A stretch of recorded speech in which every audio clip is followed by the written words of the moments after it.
इसहाक डार की वापसी के साथ डॉलर को भी रिवर्स गियर लग गया। एक ही झटके में ओपन मार्केट में डॉलर 6 रुपए 40 पैसे सस्ता, इंटरबैंक में 2 रुपए 15 पैसे कमी, भाव 237 रुपए 50 पैसे हो गया।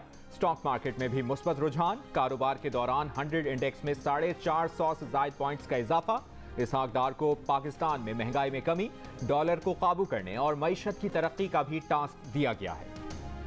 वजीर आजम शहबाज शरीफ लंदन से पाकिस्तान के लिए रवाना। इसहाक डार भी वजीर आजम के हमरा पाकिस्तान पहुंचेंगे। सेनेटर और वजीर खजाना की हैसियत से हलफ उठाएंगे।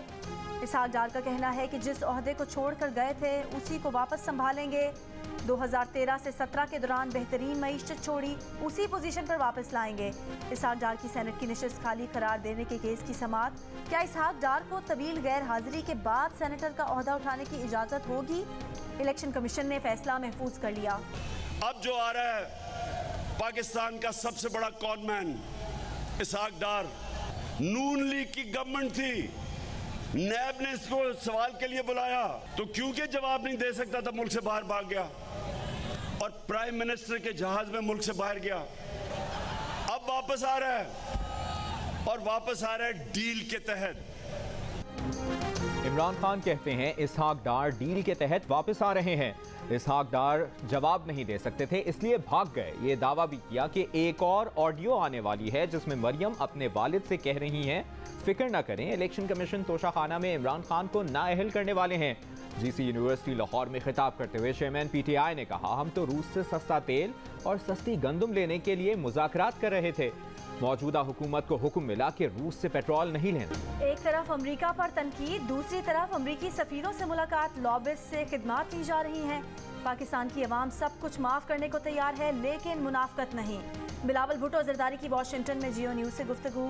वजीर खारजा ने कहा कि चीन, रूस, वस्ती एशियाई ममालिक समेत हर मुल्क से राब्ते हैं।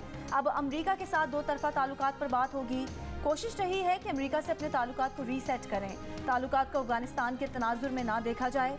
अमरीकी वजीर खारजा और सेनेटर्स से मुलाकात का अहम एजेंडा सैलाब मुतासरीन है। बड़ी डिटेल में डिस्कशन नहीं, एक सेकंड सर, डेली आप 30 का नोटिस दे रहे हैं, 7 दिन वाला, ताकि 6 वाला दे दिया, फिर अब आज 7 वाले देंगे, कल 8 वालों को देंगे।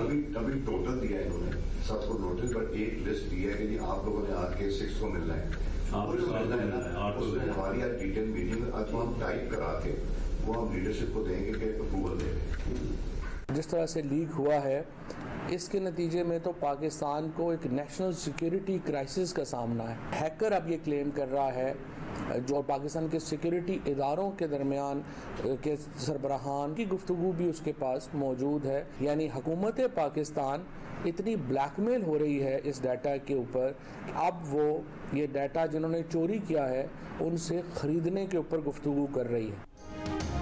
वज़ीर आज़म हाउस से डेटा लीक पर हुकूमत ब्लैकमेल हो रही है, हैकर्स से डेटा खरीदने पर बात हो रही है।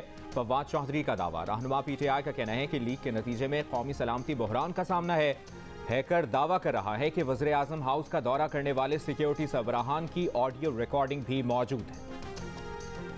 ऑडियो लीक्स की इंक्वायरी शुरू हो चुकी है। अगर पीएम हाउस में कोई आला फिट हुआ है तो ये सीरियस मामला होगा।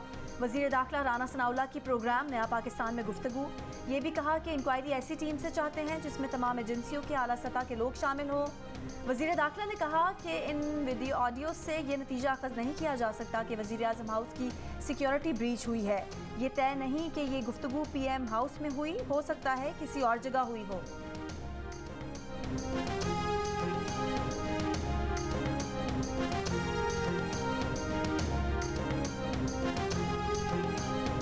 वज़ीर आज़म हाउस में कौमी सलामती के इजलास भी होते हैं। अगर खुफिया डिवाइसेस लगी हैं तो ये सिक्योरिटी ब्रीच और तशवीशनाक बात है। शहबाज शरीफ वापसी पर सबसे पहले इसी मामले को उठाएंगे। तलाल चौधरी की जियो पाकिस्तान में गुफ्तगू, कहा मरियम मुखालफिन के हर हमले में सुरखरू हुई। ऑडियो लीक से कोई जोर ज़बरदस्ती या कानून के खिलाफ बात साबित नहीं होगी। यही जाहिर हुआ कि करीबी रिश्तों को भी मेरिट और कानून से हटकर रिलीफ नहीं दिया जाता। पाक फौज का हेलीकॉप्टर बलोचिस्तान में फ्लाइंग मिशन के दौरान गिरकर तबाह हो गया। ISPR के मुताबिक रात पेश आए हादसे में 2 पायलट समेत हेलीकॉप्टर में सवार तमाम 6 अहलकार शहीद हो गए। शहदा में pilot major Mohammad Munib Afzal, pilot major Khurram Shahzad, naik Jalil, subedar Abdul वाहिद, सिपाही मोहम्मद इरफान, सिपाही शुएब शामिल। आराम करने की उम्र में काम, कपकपाते हाथ, जिस्म में थोड़ी सी तवानाई के साथ पड़ीदन के रिहायशी 60 साला बुजुर्ग सैलाब में अपना मकान गिर जाने के बाद घर की नए सिरे से मरम्मत में मसरूफ खुद गारा बनाते हैं और खुद ईंटें रखते हैं। कहते हैं हुकूमती इमदाद नहीं मिली, इसलिए अपनी मदद आपके तहत घर की मरम्मत करनी पड़ रही है। सर्दियों में बच्चों को खुले आसमान के नीचे नहीं छोड़ सकते। सैलाब गुजरे महीना हो गया, लेकिन बलूचिस्तान के जिला जाफराबाद की तहसील गंदाखा की सड़कें तहाल कई फुट पानी की नज़र। ना इमदाद पहुंची, ना कोई मेडिकल कैंप कायम हुआ।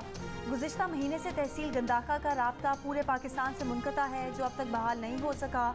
जियो न्यूज़ की टीम कठिन सफ़र करके गंदाखा पहुँचने में कामयाब। जबलपुर और आरिफ बिरोही से मुत्तसिल गाँव में सैलाब मुतासरीन इमदाद के मुंतज़र। मुसलसल पानी खड़ा होने की वजह से देहात के दरमियान सड़कें भी कटाव का शिकार।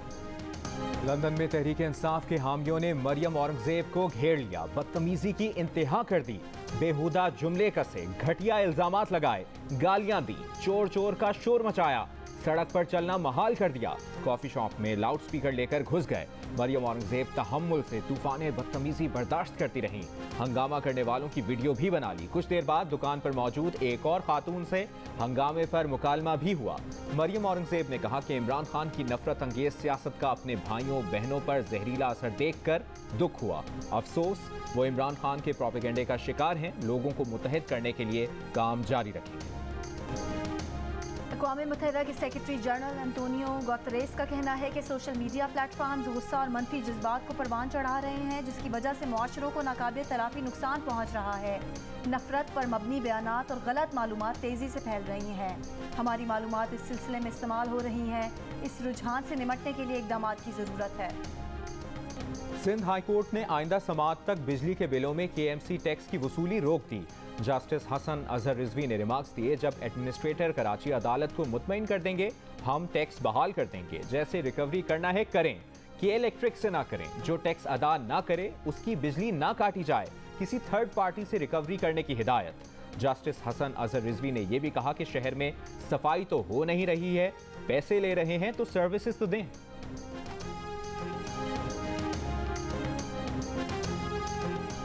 खैबर पख्तूनख्वा में 24 घंटे के दौरान डेंगू के 213 नए केस रिपोर्ट। पेशावर में सबसे ज़्यादा 148 केस सामने आए। रावलपिंडी में 69, इस्लामाबाद में 68 अफराद में डेंगू वायरस की तस्दीक। मलेरिया की टैबलेट्स वगैरह मेडिसिन सारी शॉर्ट हैं डेंगू की वजह से, और डेंगू की कुछ सिरप्स आते हैं रिप्लेट वगैरह वो शॉर्ट हैं। कालपोल सिरप, मतलब जितने भी बच्चों के सिरप थे, मतलब काफ़ी सारी चीज़ें शॉर्ट हुई हैं इस टाइम। ये सैलाब की वजह से कि सारा स्टॉक शायद वहाँ जा रहा है और कंपनीज जो है ना माल स्टॉक दे नहीं रही। कराची में एक तरफ डेंगू मलेरिया के केसेस में इजाफा, दूसरी तरफ दवाओं की किल्लत, मरीज बीमारी से निढाल, घर वाले दवा की तलाश में परेशान। दुकानदारों का कहना है कि अदविया सांस कंपनियों की जानिब से माल फराहम ही नहीं किया जा रहा।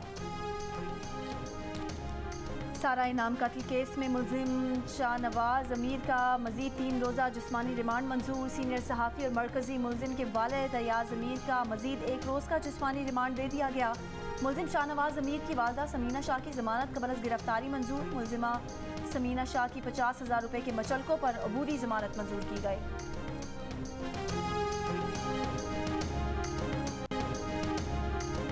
साबिक वज़ीर-ए-आज़म इमरान खान को कागजात नामजदगी में अपनी मुबैना बेटी को छुपाने पर नाअहल करार देने की दरख्वास्त पर समाअत। जस्टिस आमिर फारूक ने कहा कि इस दरख्वास्त के काबिल समाअत होने पर मुतमईन करना होगा। इस केस को इलेक्शन कमीशन क्यों ना भिजवा दें। इमरान खान ने अपना बयान हलफी इलेक्शन कमीशन को दिया था। फैसल बावडा केस भी इसी नौइयत का था, मामला इलेक्शन कमीशन को भेजा था। समाअत बगैर कार्रवाई के मुलतवी। आलमी मंडी में दौरान ट्रेडिंग खाम तेल की कीमत में 2% तक की कमी। WTI खाम तेल कई माह की कम तरीन सतह $77 फी बैरल पर फरोख्त। ब्रेंट खाम तेल $84 फी बैरल की सतह पर मौजूद। आलमी मंडी में गैस $6.81 फी MMBTU में फरोख्त। और खनकती हुई सुरीली आवाज़ की मलका नाहीद अख्तर के चाहने वाले आज उनकी 66वीं सालगिरह मना रहे हैं। नाहीद अख्तर को सालगिरह मुबारक।